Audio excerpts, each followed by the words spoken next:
Hello guys, welcome to all. इस video में हम पहले सीखने वाले हैं formula of microstate.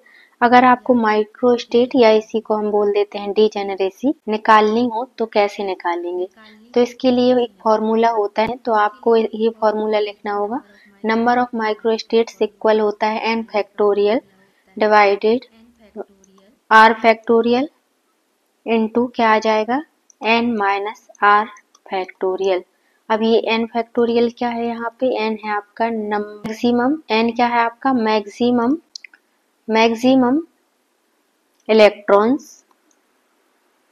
Electrons of orbitals. जिस भी ऑर्बिटल के लिए आपको माइक्रोस्टेट निकालनी है या डिजेनरेसी निकालनी है, उसमें मैक्सिमम कितने इलेक्ट्रॉन जा सकते हैं। सपोज अगर आपको डी की निकालनी है तो डी में मैक्सिमम 10 इलेक्ट्रॉन होते हैं। एन क्या है, यहाँ एन फैक्टोरियल क्या है, maximum electrons of N orbital. और आर क्या है, आर है आपका गिवन इलेक्ट्रॉन, कितने इलेक्ट्रॉन्स का दिया गया। अब इसको हम एक एग्जांपल से करके देखेंगे।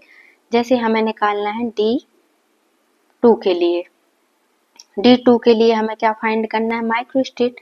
तो माइक्रोस्टेट इक्वल क्या होता है, n factorial upon r factorial into n minus r factorial.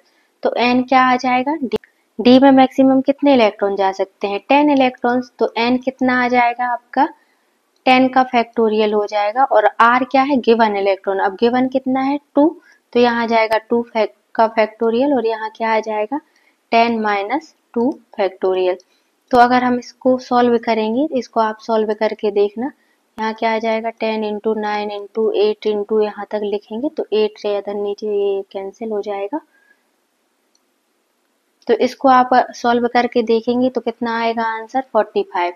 तो D2 के लिए माइक्रोस्टेट कितनी आ जाएगी 45। इस तरीके से माइक्रोस्टेट या डीजेनरेसी के क्वेश्चन को हमें सॉल्व करना होता है।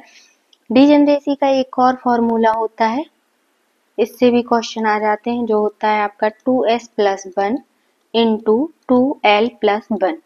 इससे भी क्वेश्चन पूछा जाता है, तो आपको देखना है कि किस फॉर्मूले पे बेस्ड क्वेश्चन पूछा गया है, उसके अकॉर्डिंग आपको आंसर करना है।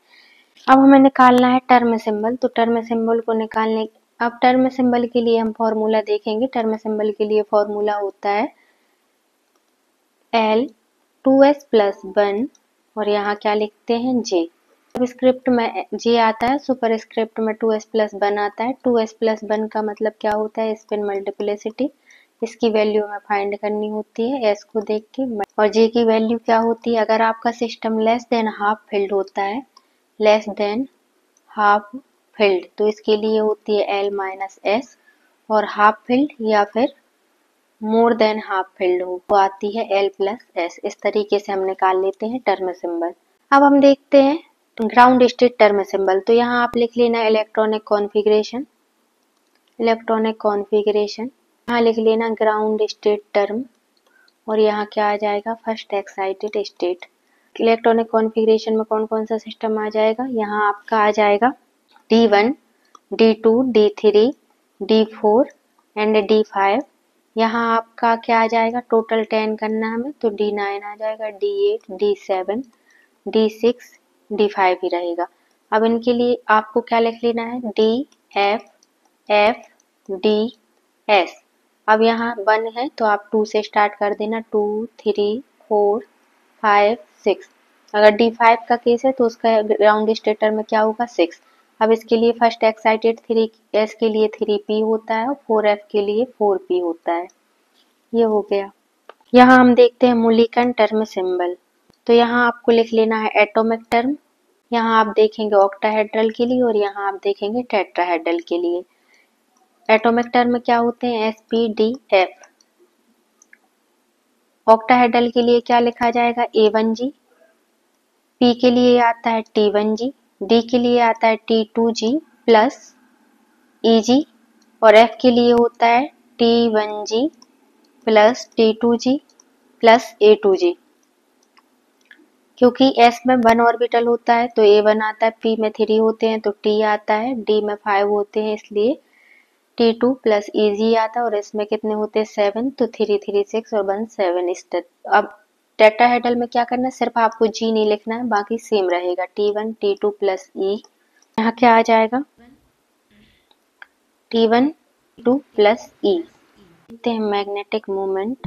मैग्नेटिक मोमेंट को म्यू से रिप्रेजेंट करते हैं और ये डायरेक्टली प्रोपोर्शनल होता है किसके, अनपेयर्ड इलेक्ट्रॉन के। अनपेयर्ड इलेक्ट्रॉन जितने ज्यादा होंगे म्यू उतना ज्यादा होगा।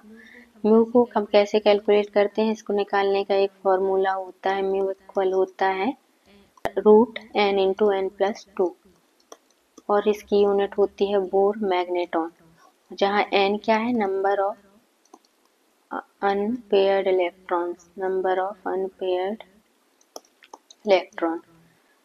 आप नंबर ऑफ अनपेयर्ड इलेक्ट्रॉन को देख के डायरेक्टली कैलकुलेट कर सकते हैं कि मैग्नेटिक मोमेंट क्या होगा। इस तरीके से नंबर ऑफ अनपेयर्ड इलेक्ट्रॉन लिखिएगा, से रिप्रेजेंट किया और इधर लिखना म्यू, इसकी यूनिट क्या होती है, बोर मैग्नेटॉन। अगर नंबर ऑफ अनपेयर्ड इलेक्ट्रॉन 1 है तो आपका मैग्नेटिक मोमेंट 1.83 होगा, 2 है तो 2.73 होगा, 3 है तो 3.4 होगा, 4 है तो 4.7 होगा, 4 होगा, 5 है तो भी 5.47 होगा। इस तरीके से आप देखना जितने नंबर ऑफ अनपेयर्ड इलेक्ट्रॉन है उसके ये अप्रोक्स आ रही है वैल्यू, तो आप ऐसे याद रख सकते हैं। अगर 3 के अप्रोक्स है तो समझ जाना नंबर ऑफ अनपेयर्ड इलेक्ट्रॉन 3 है, या फिर नंबर ऑफ अनपेयर्ड इलेक्ट्रॉन 2 है तो 2 के अप्रोक्स आएगा, मतलब मैग्नेटिक मोमेंट क्या होगा, 2.73, 2 पॉइंट समथिंग होगा। अगर हम लेंथेनाइड्स के लिए देखें तो लेंथेनाइड्स के लिए फॉर्मूला अलग होता है। मैग्नेटिक मोमेंट्स फॉर लेंथेनाइड देखें, इसको हम कैसे निकालते हैं, म्यू इक्वल होता है जी और रूट क्या होता है, इंटू जे प्लस 1। अब जे की वैल्यू तो हमें पता है क्या होती है, L minus S for less than half field, less than half field, half field से जो कम हो उसके लिए एल माइनस एस होती है, और एल प्लस एस किसके लिए होती है, हाफ फील्ड इक्वल और मोर देन हाफ फील्ड। अब ये जी क्या है, जी को हम कैसे निकालते हैं, तो पहले तो आपको इसके लिए जी फाइंड करना पड़ता है।